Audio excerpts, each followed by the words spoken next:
Hey guys, it's time for a new episode of ABA One on One. Open up, yeah. Open up now. Open up. Open up, yeah. Open up. Open up now. I give a damn doc, give him a bone. Give a damn doc a bone. I give a damn doc, give him a bone. Give a damn doc a bone. Give him a bone. Damn doc, give him a bone. Give a damn doc a bone. Give him a bone. Give a damn doc, give him a bone. The best way to keep up with everything happening around here at ABA One on One is to join our monthly newsletter. Just for joining, we give you $230 worth of free gifts from our sponsors once you confirm your email address. You can unsubscribe at any time, but why would you?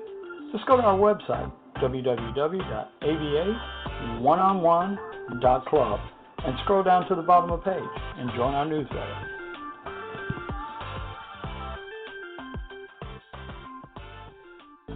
The American Basketball Association is the largest pro league in the world. Some great opportunities for team ownership are available, and the cost may surprise you. If you've ever thought about team ownership in a pro league, give us the opportunity to help make it a reality. Reach out to us for more info. For US 18 at www.abaliveaction.com. In Australia, go to www.abaleagueaustralia.com. Hey guys, just before we start the show, we were in a little bit of a remote area and had to keep to our time schedule. So the microphone, we apologize for my microphone. It's pretty echoey in this one. Next time we'll be doing it back in the studio, so we hope you enjoyed the show. You're listening to ABA One-on-One Podcast. For today's show, we've got Brian Bonds, the American Basketball Association Regional Director from Melbourne, Australia. He also owns a team called the Melbourne Manta. He's a former NBA player with the Milwaukee Bucks back in the day. You can do your research later. We also have Rick Walrond. Rick was, he's going to be a special guest on our show, hopefully weekly. He's worked with a lot of the best out there, with Kobe. He's worked with Jordan. We'll talk about that in upcoming weeks. He's also coached in the ABA for a little while, which we're going to go into. And he has a great, outstanding record with a college where he used to be the head coach there as well. We're going to cover that. And gentlemen, with that, just keeping it short and simple, I'd like to welcome you to ABA One-on-One. And let's get into this. Brian, you're up first. Yeah, how y'all doing? This is, I'm Brian. I've played basketball forever. I'm living in Australia, like TJ say. I am the new owner, or proud owner, of the Melbourne Manta. We're Victoria's first ABA license here in Victoria in Australia. We're looking at doing some wonderful things here, man. I think the ABA moving out here to Australia has been a kind of a blessing. Basketball, as we all know, is a universal sport. It's a great sport to be a part of. I'm enjoying the fact that I am a part of it now with the ABA.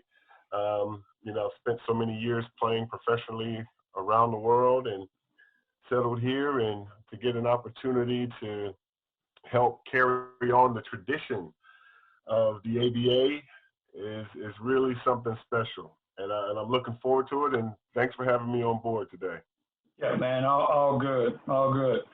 Well, Rick, we want to hear a little bit about, where you kind of come from, what got you interested in basketball, and, how you made it your life. Looking at you online has been pretty interesting. We love that you and I got to meet by chance meeting, which was really cool, through a mutual friend. So the powers that be were at work in basketball. So why don't you tell us a little bit about your days coaching back in South Carolina, and how it came to be that you got to be a coach in the ABA, and who were you with, and how did that go?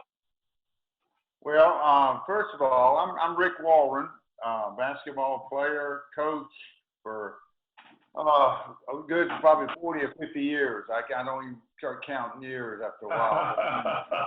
I'm, it gets to the point in a person's life that's, I can't really do a whole lot else. I can't sell insurance. I can't sell encyclopedias.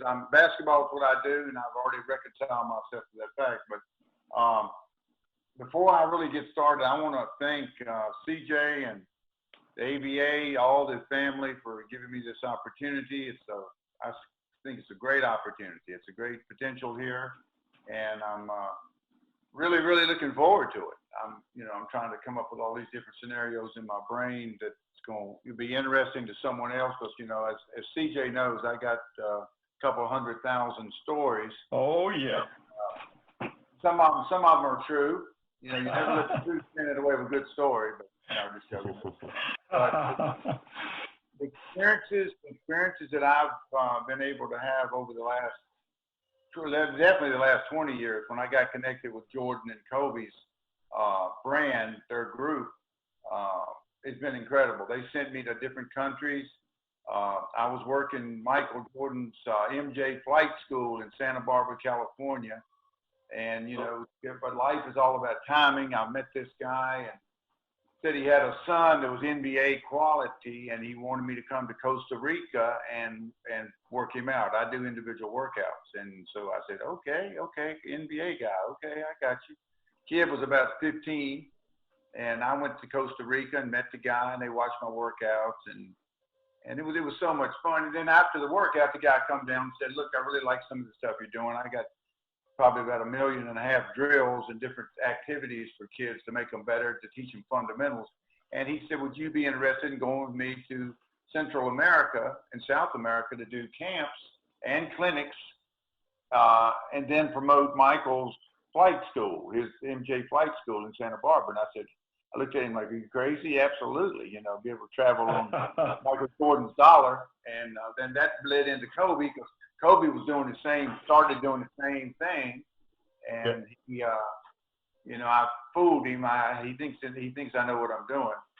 So anyway, I've been doing that for the last 2 years, been to about 14 or 15 different countries.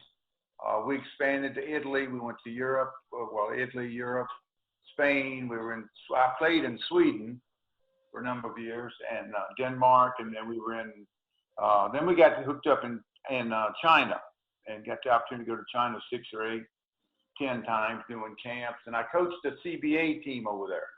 Their CBA is the Chinese Basketball Association, not the Continental Basketball Association. Yeah. But great experience. Spent about 6 months. I replaced a coach that had gotten sick from smog over there. So I got a chance to do that. So, I've had some great experiences and hope it continues, because that's something that I really love to do. Yeah, how did you get this record in South Carolina? What's that about? I was going to tell CJ, and I was going to try to explain that to him. That's kind of misleading. I went to grad school. I was a grad assistant at South Carolina, University of South Carolina, when Bill Foster was there back in the 70s. And then right after that, I had an opportunity. They started a junior college program. Because that, all-time winningest coach at South Carolina, that would be kind of tough. Frank McGuire, all these people. Because that wasn't me. This was a 2-year regional campus. We were Division I JUCO, and I started the program in our old high school gym, not even a regulation floor, and did all this stuff. Get creative.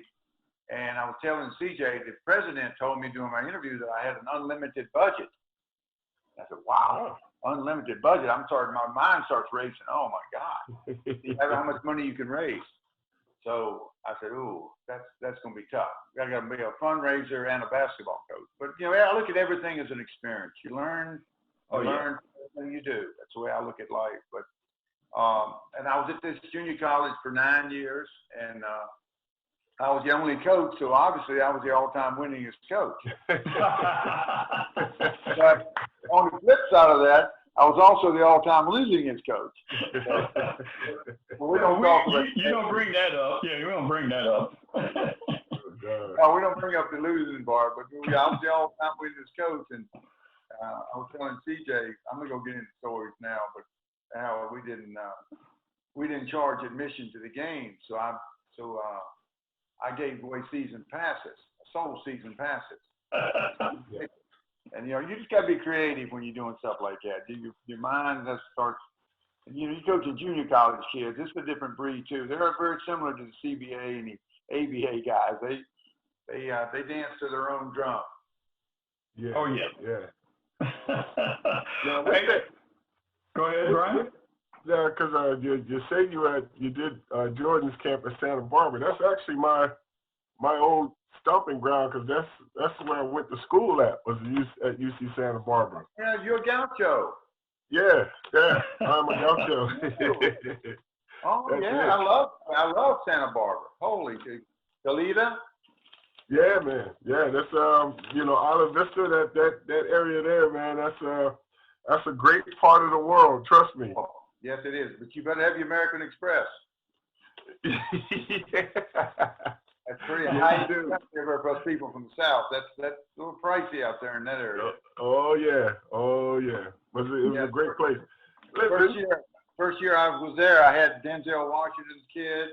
I had Mark Jackson's kid. I had Greg Anthony's kid. Cole Anthony, who plays at North Carolina now. But went through some players, you know, high-end people that sent their kids to that school.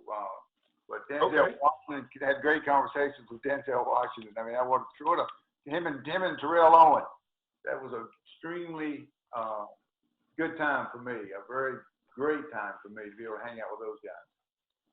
Fantastic. See, because you mentioned that you do a lot of training and individual training and development of players. Oddly enough, Rick, that's what I do. I'm here in Australia, and I think I guess, you know, you I guess you're, like you said, your profession kind of chooses you, and you kind of get stuck in there, and that's what you do. And that's kind of like me now. It's what I do. I do basketball, and that's kind of my life. And so I do a lot of individualized training. I'm coaching teams. I coach senior men's teams here. I coach senior women's. I coach kids. I develop kids. I run a sports academy basketball program that I've developed kids, and I do a lot of individual work. And I'd love to touch base with you sometime, man, on sharing some ideas and drills and things of that nature on, you know, Absolutely. developing players, man. I think again, like I said, I've been around it a long time, and I think it's a great sport, and you know, but it's my life. It's basketball. Basketball, that's my life. As CJ would know, I mean, that's all we do is talk ball. That's all we do. That's all we do, man. But we're gonna be working on getting Rick out here as well. So it's one of the things I've been talking to you about, Brian. So, but Rick, hey, while we're on it too, man, want to hear about your time coaching in the ABA. I'm pretty sure we're going to have a lot of ABA players and coaches and people that have been in the league a long time, like our chairman, Joe Newman, going to be checking this out. So, you know, why don't you tell us about your time with the ABA? That won't take very long. That won't take very long. I forget the year. It's been about 10 years ago. I don't know. I worked with a guy named Clement Johnson. Clement Johnson is notorious. He was Moses Malone's backup with the 76ers in '82 when they won the championship. Yes, indeed. All right, I'm in Tallahassee, Florida now, and this is where CJ is Clement Johnson. That's what I call him. He lives here. Matter of fact, I had a 30-minute conversation with him today. We were just laughing, reminiscing, telling stories. I took him to China with me. But anyway, this guy here in the Panhandle of Florida got this great idea. He wanted to be a professional team sport owner. So he bought an ABA team. It was the Jacksonville Sharks was the name of the team. And not real organized. Well, it wasn't organized at all, as a matter of fact, now we're talking about it. It was chaotic. I'm driving to Miami to get balls. I'm driving to Fort Lauderdale to get uniforms, and I live in day at 4 hours. And I mean, it was chaos from the word go, but it was fun. It was still, you know, it was fun. And we never really got through the first season. I think it was a little bit of a shock to him when he realized he's got to pay these players.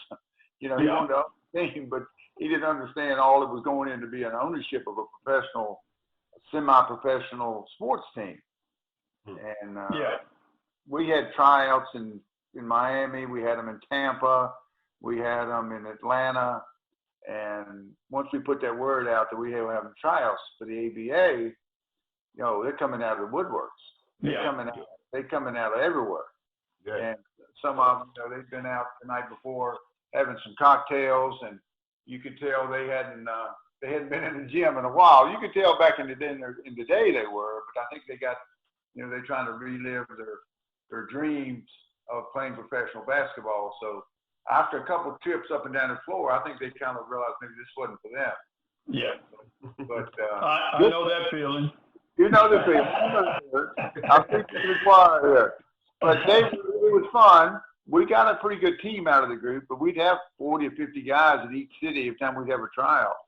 And like I said, I told CJ, I said, we're going to get some kind of disclosure here because I don't want these guys to have a heart attack or something going up and down, because they definitely ain't ready to be professional basketball players, not right now. But anyway, it worked out. But again, the thing about paying the players, up by January, I guess the end of January, 1st of February, it just didn't work anymore. And the guy decided he was not going to do it. He didn't have the money to do it.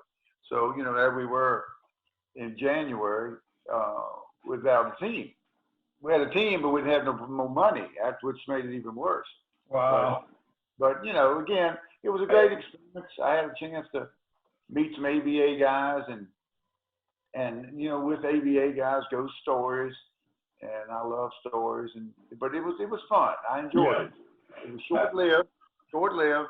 But I think what happened with the ABA, they tried to expand too quick, too soon. And I mean, they had teams all over the country. They had teams in all these little obscure cities. Boulder, Colorado. They had them in Oklahoma City. They had them in Tulsa. They had them about 30 or 40 teams. It was constantly expanding because with that expansion, when someone wants to expand, you got to pay money to the ABA. But franchises cost money. Well, that's where we are today. But thank goodness that Joe Newman kept the league going, you know, or else we wouldn't be sitting here having this talk right now, you know. So, you know, there are a lot of teams that are doing really good in the ABA, and especially our, you know, champs, the Jacksonville Giants, which, you know, we're pretty proud of. We tell everybody about them. And, you know, we got guys in San Diego, San Fran, and Atlanta, and, you know, everywhere, and over in Mexico now. So, you know, the league is growing, and it's doing a positive thing. And one of the things that we like over here is when some of the young people see our ABA gear and logos, you know, like I had a cop ask me once, he goes, I remember the old ABA out of America. And when I told him this was it, he went to my website right away and bought a T-shirt, you know. So there's fans out there around the world still, which is great, you know, and I love that. You know, we're going to try to get that old tradition back of the ABA. Before we get out of here, man, we really appreciate your time, Rick. You know, we're going to keep this one short. You know, Brian, do you have anything else you want to kind of throw over that way, or? Well, like I said, I'd love to stay in touch with Rick. But if I had to just ask you one question, Rick, because you've been around the game for so long, and you know your history goes back with the game. Just your views on, say, you know, today's player as opposed to the day when the ABA was thriving. And I mean, because I know back in the day as a kid, I used to watch the ABA more than I watched the NBA. Oh, yeah. And you know, today's player, and I, you know, just a quick point, I don't think a lot of people today understand that the game is actually still the ABA still has a major influence in today's game with the 3-point line and the, you know, the shot clock and things of that nature. Slam but dunk. if you had to put it in perspective, what's your view on today's type player as opposed to, you know, that 70s, that early ABA type player who kind of pioneered the game, you know, the Dr. J's, the Duncansteins, the Larry Keenans of the world, the chocolate Gilmores of the world. You know what I mean? The chocolate thunder. Yeah. Don't believe him out. Yeah. Oh yeah, chocolate thunder. I can't leave out the thunder. From Orlando, right there with Daytona. Oh yeah. The late Daryl Dawkins. Yeah, late Well, Daryl. I'm originally from Camden, New Jersey. And kidding. Yeah, man. And I used to, I remember, you know what? The first time I ever saw Daryl Dawkins in person. Now, my sister, she used to work at a Jack in the Box, okay? And I used to get out of school. I was in, I might have been 3rd, 4th grade, somewhere around there, or 5th grade, whatever it was. And I used to get out of school and I'd take the bus. And I would take the bus to Jack in the Box, where she was working, and then I'd wait there until my mom got off work and come pick me up. I'm sitting there one day, and I'm just sitting at the table, and man, in walks the biggest dude I had ever seen in my life, which was Daryl Dawkins. Yeah. Now, the one thing, and I'll never forget this, the one thing about that man that just blew me away was the size of his butt. My God, that man's ass was like a, excuse my French, but it was like a house. I was like this little kid. I was blown away. But then actually to see him play, that's the most vivid memory that I have of this dude, man. Even though, we saw some Sixers games and you go across to see the Sixers play, but in person, that was the biggest butt I've ever seen in my life, man. He was a big man. He was huge, Yeah. You talk about huge, Joe. Shaquille O'Neal, who I know a little bit too. His mother is a graduate at the school I coached at for a number of years, Bethune-Cookman University. It's in Daytona Beach. It's a historically black college. It's history goes back to to 1902 when she started the school. But anyway, his mother, Lucille, is on the board of trustees, and she's also a graduate. And Vince Carter, his mom as well. Vince Carter is from right there in Daytona as well. Okay. But when his mother graduated, Shaquille came to graduation. Now, my wife is a provost there. Provost, she's like the academic person who puts out the diplomas and chief academic officer. Anyway, she presented the diplomas for Shaquille O'Neal's mom. And it was so amazing. Shaquille was there, but he didn't want nobody to see him. He wanted to be behind the scenes, behind the curtain. This was about his mother. It wasn't about him, because he knew if they had seen him, everybody would have been flocking to Shaq instead of the reason they were there to see his mother graduate from college. And I thought that, but you talking about big and big butts. We're talking about big all over. Shaquille O'Neal, bigger than a house. I mean, he is massive. I mean, we're not talking about anything but massive. But one of the nicest, down to earth, as his mother is, human beings you'll ever run across in all of your adult life. He's unbelievable. Yeah, no, Shaq's a good guy. We had Shaq here in Australia once, and it was funny. We before he got married, of course, we took him out one evening, and it was so funny. A friend of mine, she wanted to dance with him, and I went, okay. So I went over and told Shaq, and I'm 6 foot, and Jackie's shorter than me, and I was cracking up, and so I ended up pulling a chair out on the dance floor, and she still only came to like the middle of his chest, so it was so funny, but hey, she had a great time. She was very happy, but hey man, look guys, I know we got a bunch of good stories, and I just want everyone to know that this is just the tip of the iceberg with the three of us together. We've been in the game a long time. We've all been playing ball around the world. I played in the military and back in the day, all in the States, and overseas. So, we're going to have a lot to talk about, and I got a feeling that this is going to be a cool part of the show that everybody's going to want to be checking out. So, Go ahead. You know, if we got just a quick moment here, I didn't answer your question. The players today, athletically, I think are probably the most superior they've ever been in the history of the game. But obviously, there's more to it than just being super, super athletic. There's also the cognitive, the brain part of it, learning the fundamentals, learning how to catch the ball with two hands, learning how to use all these things that they should be taught at an early age. And, but, you know, and I'll say this forever, the greatest athletes in the world, I don't think it would even be close, is an NBA basketball player, a professional basketball player at the highest level. Because those guys could play any sport they wanted and be good at it. We were talking today about LeBron James being another football player, tight end. I mean, they wouldn't be as good because they concentrated on basketball. But if they'd have concentrated their athletic prowess on that, it's unbelievable. To me, it's unbelievable. Yeah. I agree. All right.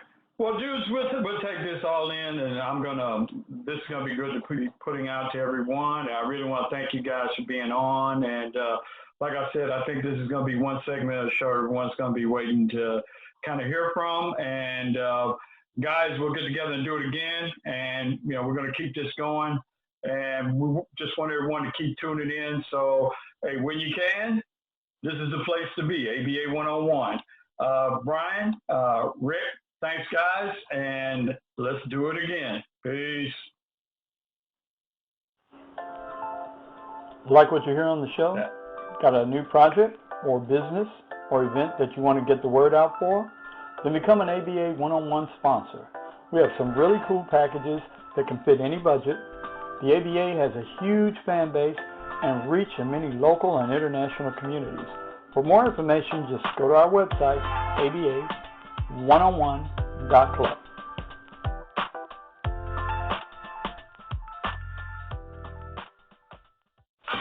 Hey guys, that's going to do it for this week. Remember, you can keep up with every episode by subscribing via our website, follow us on social media, and tell your friends about it. Next week, new guests, more basketball tips, more basketball stories about the game we love. Till then, keep safe and keep your eyes on the ball.